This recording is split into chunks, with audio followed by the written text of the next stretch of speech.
Ready to move in premium triplex villas at Kollur APR projects. ప్రపంచ యాత్రికుడు Anvesh Cambodia దేశాన్ని తన ఛానల్లో చూపిస్తే మనం తెగ సంబరపడ్డాం. కానీ అక్కడ మన ఇండియన్స్ 5000 మంది బానిసలుగా బతుకుతున్నారని మీకు తెలుసా?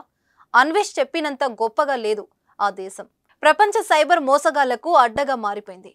కంబోడియా నుంచి వాళ్ళు మోసం చేస్తున్నది కూడా ఎవరినో తెలుసా? మన ఇండియన్స్నే. అసలు ఏం జరిగిందో మీరే చూడండి.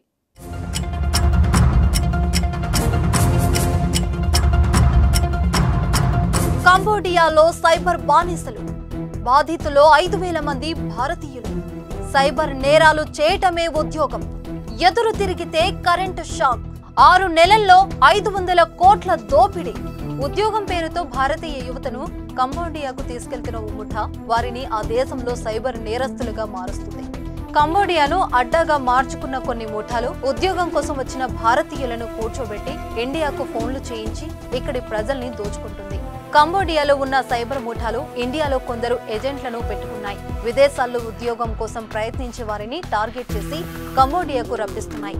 వీళ్ళ మాటలు నమ్మి వెళ్లిన వారిని పాస్పోర్ట్, వీసా డాక్యుమెంట్లు లాక్కొని అక్కడి వారి డెన్లలో బంధిస్తున్నారు. ఫేస్బుక్ లో ఉన్న ఇండియన్స్ తో ఫేక్ చాట్ చేయించి వారి దగ్గర డబ్బులు దోచుకోవాలని ఒత్తిడి చేస్తున్నాయి. ఇలా కంబోడియా ముఠాల చేతిలో చిక్కిన వారు ఇప్పుడు 5000 మంది ఇండియన్స్ ఉన్నారు. కంబోడియా కేంద్రంగా సైబర్ నేరాలకు పాల్పడే ముఠాలన్నీ చైనా వాళ్ళవే. ఫేస్బుక్, వాట్సాప్, ఇన్స్టాగ్రామ్ ఇలా అన్ని సోషల్ మీడియా ప్లాట్ఫామ్స్ లో అమ్మాయిల ఫోటోలతో ఫేక్ ప్రొఫైల్స్ క్రియేట్ చేస్తారు. వాటి ద్వారా అమాయకులకు వలవేసి ఆ తర్వాత బ్లాక్ మెయిల్ చేస్తారు. ఇలా గడిచిన 6 నెలల్లో ఒక్క ఇండియా నుంచే 500 కోట్లు కొట్టేశారు.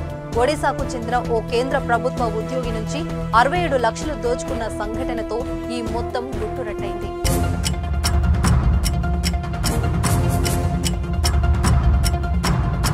ఎంత ధైర్యం! మన దేశంలో మనుషులను బంధించి మన దేశస్తులను మోసం చేస్తుంటే ఏం చేస్తున్నారు? వాళ్ళను ఎదిరించే వాళ్ళే లేరా? అంటే అది కూడా జరిగింది. ఎవరైనా ఈ సైబర్ ముఠాలను ఎదిరించినా, వారిపైన ఫిర్యాదు చేసినా వాళ్ళకి ఇక నరకమే. ఉద్యోగంలో చేరిన రోజే పాస్పోర్ట్ లాగేసుకుంటారు. ఆ తర్వాత వాళ్ళ తడాకా చూపిస్తారు. భారతీయుల చేతనే భారతీయులను దోచేస్తారు. ఎవరైనా ఈ పని చేయబోమని ఎదిరిస్తే వాళ్ళు చచ్చినట్టే. తిండి పెట్టకుండా గదుల్లో బంధిస్తారు. కరెంటు షాక్ పెడుతున్నారు. రోజుకు 12 గంటలు పని చేయాల్సిందే, లేదంటే నరకాన్ని చూపిస్తారు. సైబర్ ముఠాలను చిక్కి బానిసలుగా మారిన వాళ్ళు తప్పించుకోవడానికి అవకాశమే లేకుండా పోయింది. కొంతమంది ఇండియన్ ఎంబసీని ఆశ్రయించినా ఫలితం లేదు. భారత ప్రభుత్వం ఒత్తిడితో ఓ 250 మంది బయటపడ్డారు. ఇంకా 5000 మంది వరకు బాధితులు కంబోడియాలో ఇరుక్కున్నట్లు తెలుస్తుంది. ఉద్యోగాల పేరుతో కంబోడియాకు తీసుకెళ్లి బానిసల్ని చేస్తున్న ఏజెంట్లు కూడా భారతీయులే కావటం ఇక్కడ దుర్మార్గం. ఇలా నిరుద్యోగుల్ని మోసం చేస్తున్న 8 మందిని అరెస్టు చేశారు. ఇంకో 16 మంది కోసం వెతుకుతున్నారు.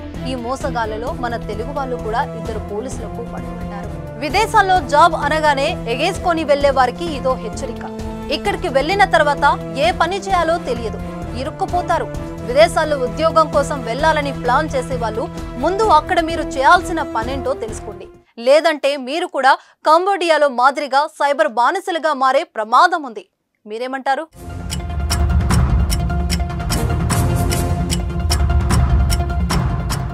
సుమన్ టీవీలో మీ పర్సనల్ అండ్ బిజినెస్ ప్రమోషన్స్ కోసం కింది నెంబర్కి కాంటాక్ట్ చేయండి.